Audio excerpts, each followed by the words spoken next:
महाराज जी, श्राद्ध पक्ष चल रहा है, तो श्राद्ध पक्ष में जैसे ग्रामीणांचलों में एक प्रथा सी चल गई है कि मतलब इस समय देवताओं की पूजा अर्चना करना लोग बंद कर देते हैं।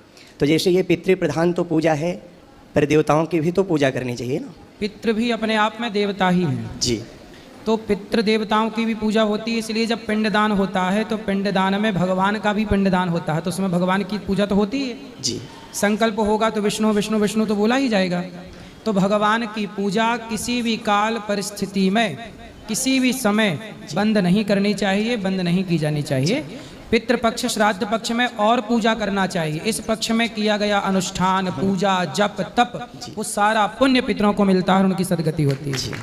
कहा जाता है कि इस पितृपक्ष में आपके पास कुछ नहीं है तो दक्षिण दिशा की ओर मुंह करके केवल अपने पितरों के लिए दोनों हाथ उठा के कह दो कि हे पितरों, हमारे पास कुछ नहीं है, और उनकी याद में केवल नेत्रों से 2 आंसू बहा दो, तो आंसू को ही ग्रहण कर लेते हैं और तृप्त हो जाते हैं। घास उठा के उखाड़ के और गैया को खिला देने से वो घास का पिंड मान लिया जाता है कि घास का पिंड आपने गैया को खिला दिया तो उस पुण्य से पितरों की गति हो जाती है। कुछ ना होने पर ये बात भी है, और है तो आप बढ़िया तिल के बाद वो बनाइए पिंड, और बढ़िया जौ के तिल के पिंड बना के और दान कीजिए, पिंड दान कीजिए, अन्नदान कीजिए। सब भगवान की पूजा किसी भी काल परिस्थिति में ईश्वर की पूजा बंद नहीं होती।